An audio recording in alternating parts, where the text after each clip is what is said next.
In a sinister jungle, two men were cautiously searching for something, unaware that zombies had already set their sights on them. They had come here to find the legendary plant now 47, believed to cure the zombie virus, but the vines were too many, intertwined and blocking their path. Just as one man was about to clear away, suddenly, let's just get the seed pod and get out. The other man realized that his companion, who had just been with him, had vanished. He called out softly but received no response. Fear began to spread throughout his body, and he tried to calm himself. His companion had turned into a zombie, and he no longer wanted to stay in this dreadful place. He ran frantically towards the exit.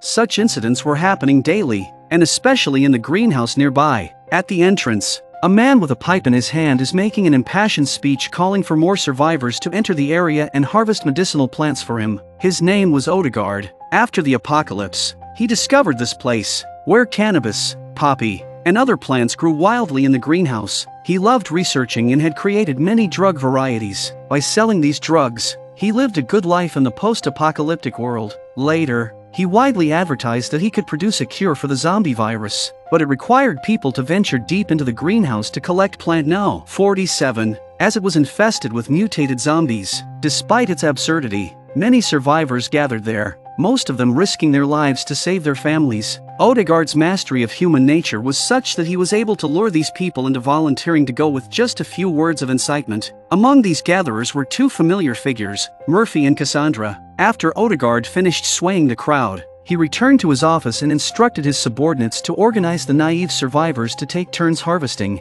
Then, Murphy and Cassandra followed in, asking to meet Odard but were obviously refused. Not just anyone could speak with their boss. If you're here for Z-Weed, we're closed for retail sales. Come back tomorrow. I don't want Z-Weed, although she might.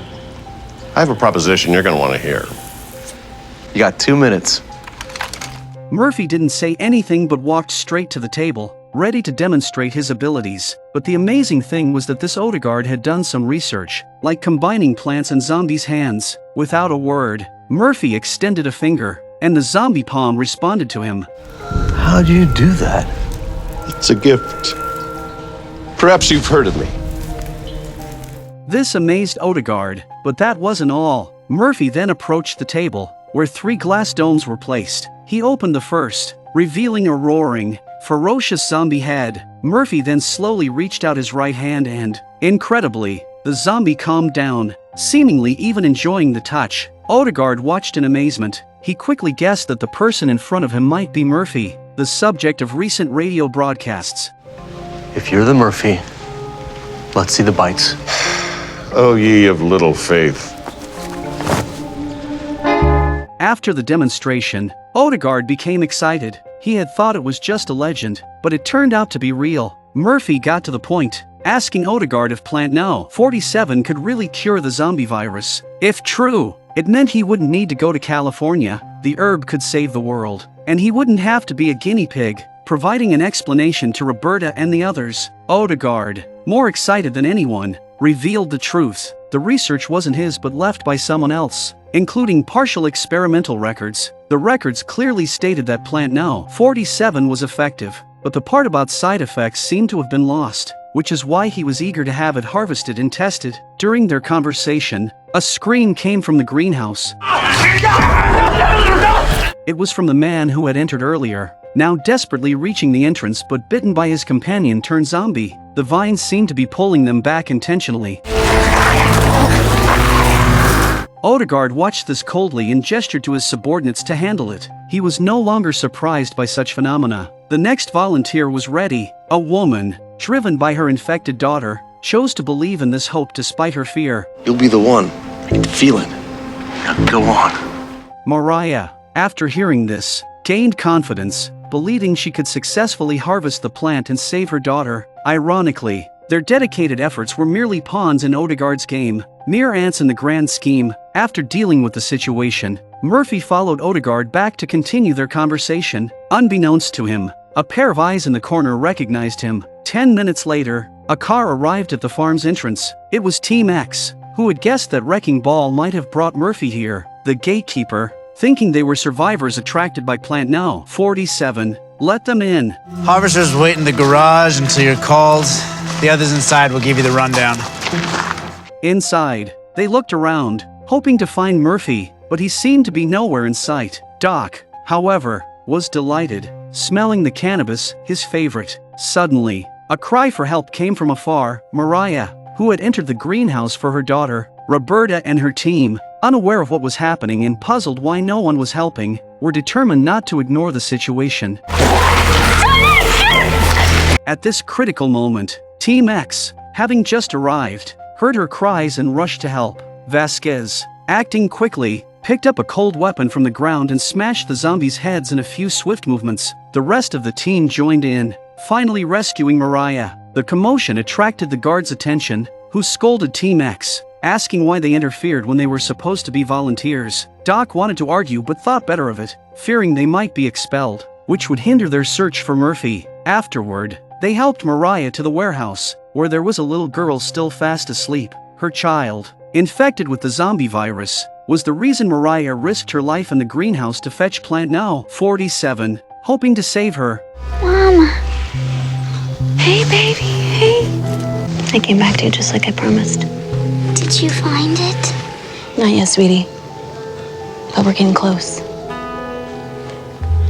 Meanwhile, Odard and Murphy had an in-depth conversation in the office and tentatively agreed to cooperate. If Murphy used his abilities to lead Odard to Plant Now 47, Odard was confident he could develop a vaccine for the zombie virus. Prepared, they approached the greenhouse entrance. Murphy could smell the distinct scent of zombies from afar, instantly boosting his confidence. He boldly entered, followed by Odard, while Cassandra was asked to wait at the entrance. Inside, Murphy was also stunned by the mutated plants and vines everywhere. Leading the way fearlessly, Odard soon found himself entangled by mutated vines and struggled for several seconds with a knife before freeing himself. Suddenly, Murphy felt a tug at his heart, a kind of sensing from his kind, seemingly warning him to leave the territory, but he continued forward, undeterred. 10 minutes in, they reached the deeper part, where fewer plants were found. Suddenly, a hand reached out and touched Odard's shoulder from behind. He turned to see a zombie, its head pierced by vines. Murphy! Luckily, Murphy heard the shout and arrived just in time to suppress the zombie with his mind. Despite their mutations, these zombies were still within his control. Thus, with Murphy's protection, they reached the deepest part, where Plant Now 46 was found. This plant could suppress the zombie virus but had fatal side effects. So Odard pinned all his hopes on Plant Now 47. As they got closer, Murphy's heart pain intensified, the warning from his kind becoming more evident. They then noticed that the soil in the depths was filled with bodies. Seemingly all who entered to harvest were turned into nutrients. Meanwhile, Team X in the warehouse learned about Plant Now 47 from chatting with Mariah. They realized that everyone venturing here needed the so-called cure to help their families through tough times. The little girl had a high fever and could die at any moment, driving her mother to such lengths. But what was truly admirable was that Mariah's own family was long dead, and the girl was just an orphan. Yet Mariah had taken on the responsibility of caring for the child in such perilous times. At this moment, Addie unexpectedly discovered an antenna on the roof of the car inside the warehouse, indicating that there must be a radio inside. She tried to contact Citizen Z at the North Pole station.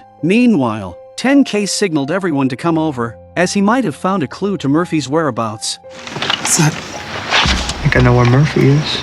Since Cassandra was squatting at the entrance, it indicated Murphy was also there, but Roberta decided to hold off on revealing their presence. Addie, feeling dejected, flipped through many channels but couldn't hear Citizen Z's voice. But suddenly... Does anybody copy? Over? Citizen Z? At Camp Northern Light, does anyone copy? Over. Citizen Z, this is Delta X-Ray Delta. It's me, it's Addie Carver. Are you there? Addie! Yes, this Delta X-Ray Delta, this is Citizen Z. I copy you.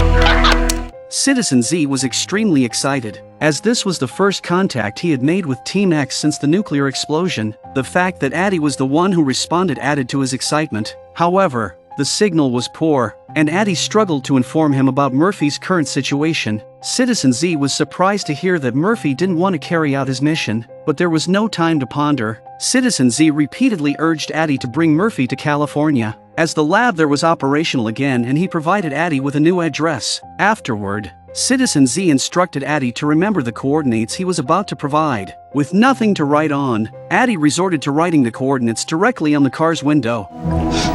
The last known coordinates are 34.0. In the warehouse's corner, a man noticed the numbers she wrote, understanding they were address coordinates. Meanwhile, in the greenhouse, Murphy and Odard had reached the location of plant No. 47. The vines here were distinctly different from those outside, with the necessary flowers growing at their roots. The two of them carefully harvested the plants. After all, this type of vegetation was incredibly precious. As Murphy touched the next flower, the surrounding zombies became enraged, especially one in the middle that was clearly different from the rest. Odard had already run away. Murphy tried to suppress the opponent, but to no avail. Sorry. Once outside, Odard immediately ground the petals into powder and prepared to administer 2 grams to a zombie. The effectiveness of plant No. 47 was about to be revealed. The zombie, after inhaling the pollen, began to shake violently, and its head swelled up after 10 seconds. Sensing danger, Murphy quickly covered it with a glass dome. The experiment failed, but Odard wasn't discouraged. He decided to inject only 1 gram into the next zombie. After waiting several seconds, the zombie's head didn't explode but also didn't wake up. The dose was still too high. For the final experiment, Odard used 0.5 grams. The zombie's head neither exploded nor fell asleep. Instead, its eyes became clear as if it was thinking. When the zombie head started talking, both men were ecstatic. It seemed plant No. 47 indeed had antivirus properties. Now, they just needed more petals for large-scale human trials. But now they must find capable individuals to enter the greenhouse in order to harvest more. At that moment, Cassandra approached. Meanwhile, 10K, keeping watch in the warehouse, saw Murphy leave the greenhouse and head to the office. Roberta decided to act immediately to capture him, fearing further delay would lead to trouble. Or you could just walk up and say hello, like civilized people. Hello, my ass.